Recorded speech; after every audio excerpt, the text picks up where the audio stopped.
कौन कहता है कि मौत आएगी तो मैं मर जाऊंगा, मैं तो वो खुशबू हूँ जो हवाओं में बिखर जाऊंगा, मैं तो वो खुशबू हूँ जो हवाओं में बिखर जाऊंगा।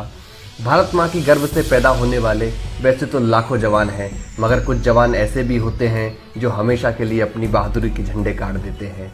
उन्हीं में से एक नाम है भारत माँ की आंचल उत्तराखंड की धरती पर जन्मे वीर जसवंत सिंह रावत का। 1962 के भारत चीन युद्ध में 72 घंटे तक अकेले बॉर्डर पर लड़कर शहीद होने वाले भारतीय सैनिक जसवंत सिंह रावत आज भी अमर हैं। आज भी 24 घंटे उनकी सेवा में सेना के 5 जवान लगे रहते हैं। यही नहीं, रोज सुबह और रात की पहली थाली जसवंत सिंह की प्रतिभा के सामने परोसी जाती है। रोजाना उनके जूते पॉलिश होते हैं और यूनिफॉर्म प्रेस की जाती है।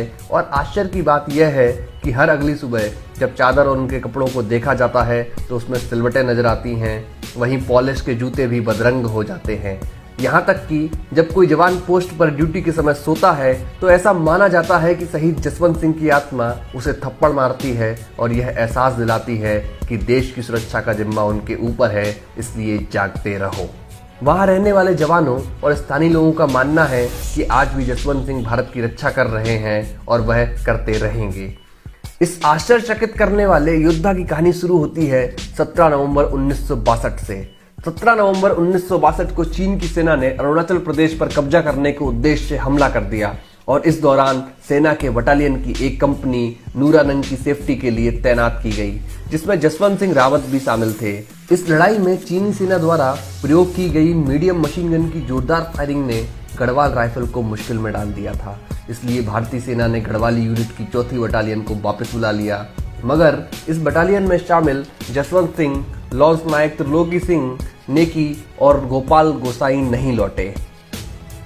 ये तीनों सैनिक एक बंकर से गोलाबारी कर रहे चीनी मशीन गन को छुड़ाना चाहते थे और ऐसे में गढ़वाल राइफल्स के जवानों ने ऐसा कदम उठाया जिसने जंग की दिशा ही बदल दी।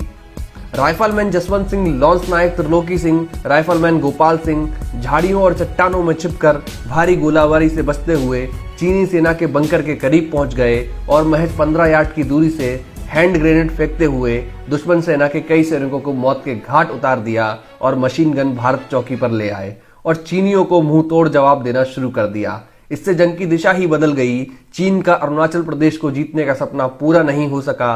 हालांकि गोलाबारी में त्रिलोकी और गोपाल सिंह मारे गए। इस दौरान जसवंत सिंह ने 2 स्थानीय लड़कियों सेला और नूरा का सहारा लिया और उनकी मदद से अलग अलग जगहों पर हथियार रखकर जसवंत सिंह ने चीनी सेना पर हमला करना शुरू कर दिया। इस हमले से चीनी सैनिक आश्चर्य में पड़ गए। उन्हें लगा कि भारत की तरफ से वहां पूरी बटालियन मौजूद है। कहा जाता है इस लड़ाई में जसवंत सिंह ने अकेले 300 सैनिकों को मार गिराया, जिससे चीनी सैनिकों के हौसले पस्त हो गए।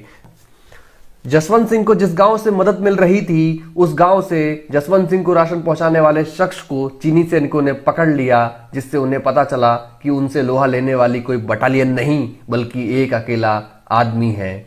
तो उनके होश उड़ गए और उन्होंने जसवंत को चारों तरफ से घेर लिया। गोलाबारी शुरू कर दी, जिससे जसवंत सिंह को लगा कि अब वे नहीं बचेंगे, तो उन्होंने आखिरी गोली अपने आप को मार ली।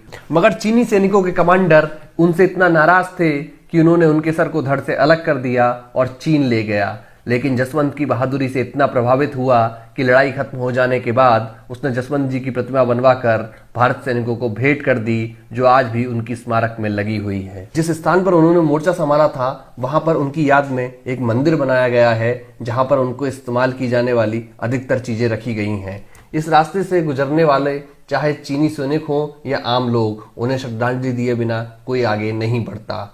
जसवंत सिंह की बहादुरी के चलते सेना ने उनके लिए ऐसा काम किया जो आज भी एक मिसाल है। जसवंत सिंह को शहीद होने के बाद भी रिटायरमेंट नहीं दिया गया। वह भारतीय सेना के अकेले सैनिक हैं जिन्हें मौत के बाद भी प्रमोशन मिलता रहा। उन्हें कैप्टन, फिर मेजर, फिर जनरल का पद मिला और जब मौत के 40 वर्ष के बाद रिटायरमेंट का समय आया तभी उन्हें रिटायरमेंट दिया गया। उनके नाम के आगे स्वर्गीय नहीं लगाया जाता।